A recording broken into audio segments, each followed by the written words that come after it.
Hey guys, it's Teddy Warlock here. I hope everyone's doing okay, and welcome back to the channel. Hey, I'm not dead, right? Maybe. I don't know. Inside? Anyway, moving on. I'm actually really excited for what I'm about to showcase in this video today. Now, the last video I made on Borderlands 3 was a melee face puncher Amara, which was like, I think 4 or 5 months ago. It's been a while. It's been a while. I made that back in 2020. Worst year, by the way. Anyway, so this build I got going right here is Plague Doctor Amara. I am really excited to show you guys. So let's talk about the skills and the gear needed. So we're gonna start off with the red tree. This is an elemental focus build, so you want to focus as many points as possible into all the elemental skills. Stuff like anima, excuse me, infusion, tempest, illuminated fist is pretty good. Because since we're using a Kensei, we get 75% increased melee damage. And her melee deals her elemental her action skill element damage, which is corrosive. We're gonna go with wait, why do I have dread?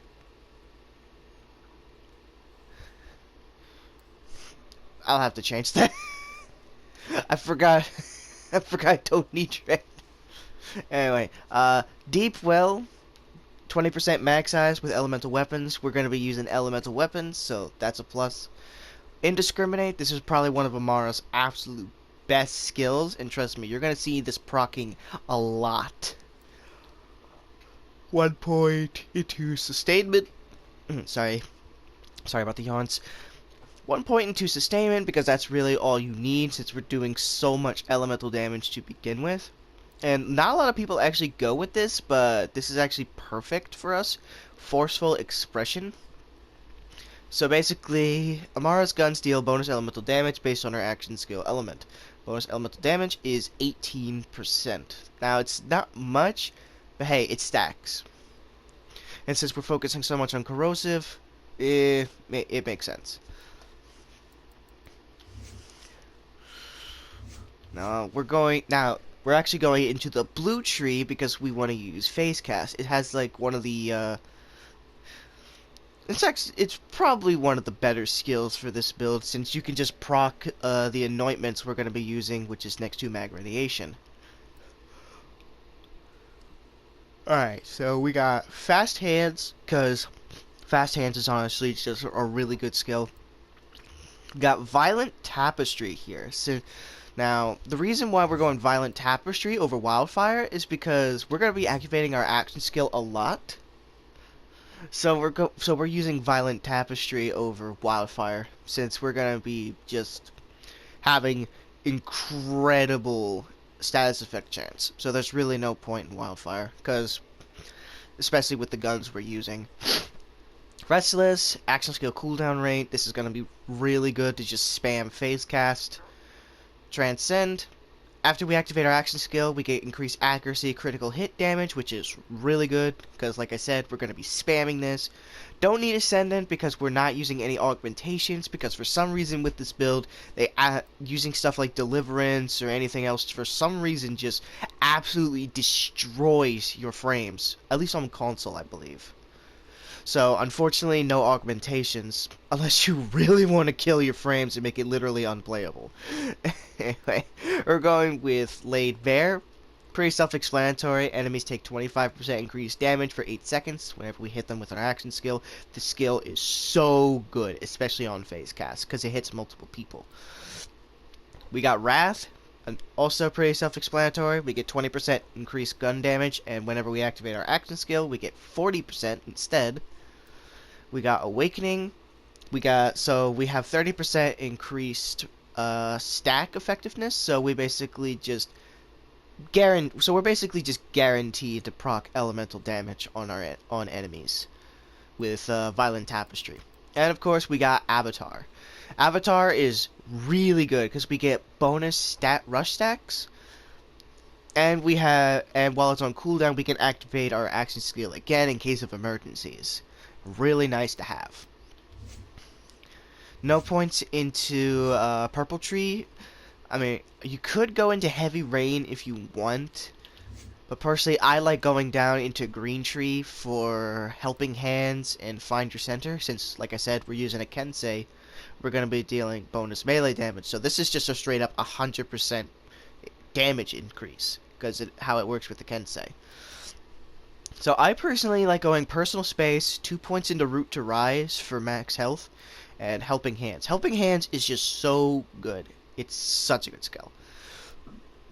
And we're mostly going down to Green Tree for Blight Tiger, since this is a corrosive / radiation based build.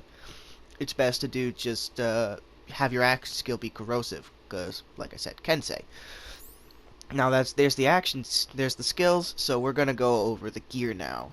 We'll start with the basic gear. We have the Enhanced Old God. We have a corrosive one with next to mag corrosive damage, which is really good. We have ourselves a Stormfront. Now, I did change my grenade off screen. The clips I will be showing on screen will have Cryo instead of Incendiary. Incendiary, in my opinion, is honestly better for this build than Cryo, but if you want to run Cryo, that's perfectly alright. It's just my personal preference. Now, we have ourselves a Kensei. Kensei is really good with this build. If you want to use a Phaserker, that's alright with you, but I prefer the Kensei because this is all about elemental damage, so we're basically just dealing pure elemental damage as melee damage. It's really odd. It gets converted. It's a really weird class mod, but when built properly, it is extremely powerful. And for artifacts, you can basically run anything. Just make sure it's a flesh melter.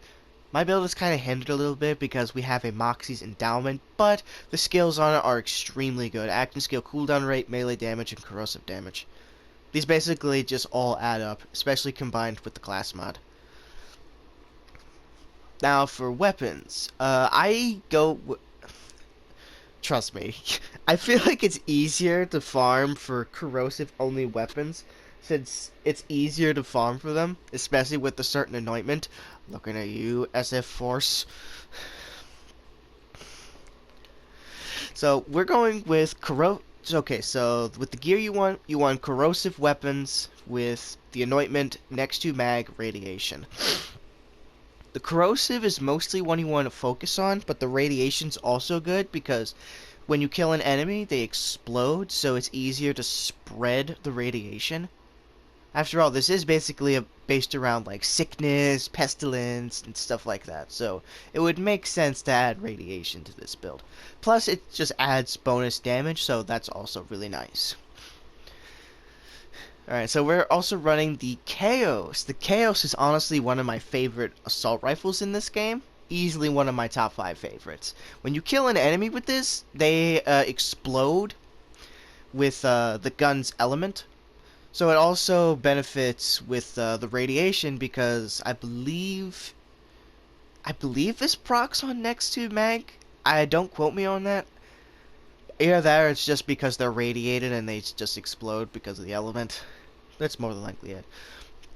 Now for SMGs, you can run whatever you want. I was using a Dark Army, but for some strange reason, there's a bug with this where I was getting a crap ton of drones even when I didn't have it equipped, and that also broke my game. I don't understand what's going on with that, but if you want to use one, go right ahead. Hopefully you don't get the bug. So I decided to settle on an SF Force. I personally really like the SF Force because you just get you can just shoot both elements at the exact same time. And since you're using next to mag radiation, you're basically shooting enemies with 3 elemental damage types. It's honestly a really fun SMG. If you want to use something else, go right ahead. Now, the bread and butter of this build is the Reflux. Now, the Reflux is really good for mobbing. This is such a top tier shotgun. So when you shoot an enemy, it creates chain links to other nearby enemies, and it just does so much damage, especially with the Kensei and the next 2 mag radiation. It is so good at clearing rooms. Like, if there's like 5 enemies in a room, you just melt them immediately. It is great. Now, for bossing, you could use the Gargoyle. That's a pretty solid choice, but for me personally, I actually have myself a corrosive next to mag radiation Sandhawk here. Sandhawk is honestly a really good sniper. I really love this gun. It's so fun to use. Really, it'll be pretty good for bossing, but unfortunately, this build isn't going to be good against certain bosses like Graveward because he resists corrosive, I think. Or at least it's radiation. I think it's one of those. I know he resists one of them. Like, the incendiary damage from the grenade, if you want to run that, can be good against Graveward. But it's only 50% incendiary. Not that great.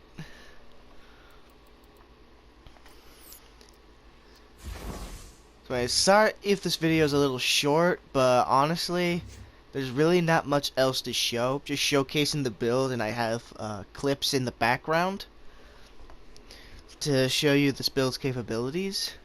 I hope you enjoyed the build, and I really hope you want to try this out for yourself. I had so much fun making this build. It took quite a few times. Just don't go Dread. I forgot you don't need the skill, because I originally was doing a Ties That Bind themed build with the Elementalist, but it wasn't really working that well. So and it wasn't proccing the next 2 mags, so I just decided to go with Phase Cast. Anyway, I hope you enjoy the video, and I'll actually try to upload more. Hopefully, unless if my internet allows it. It's a very cruel master. Anyway, have a good day, guys. This is Teddy Warlock signing out.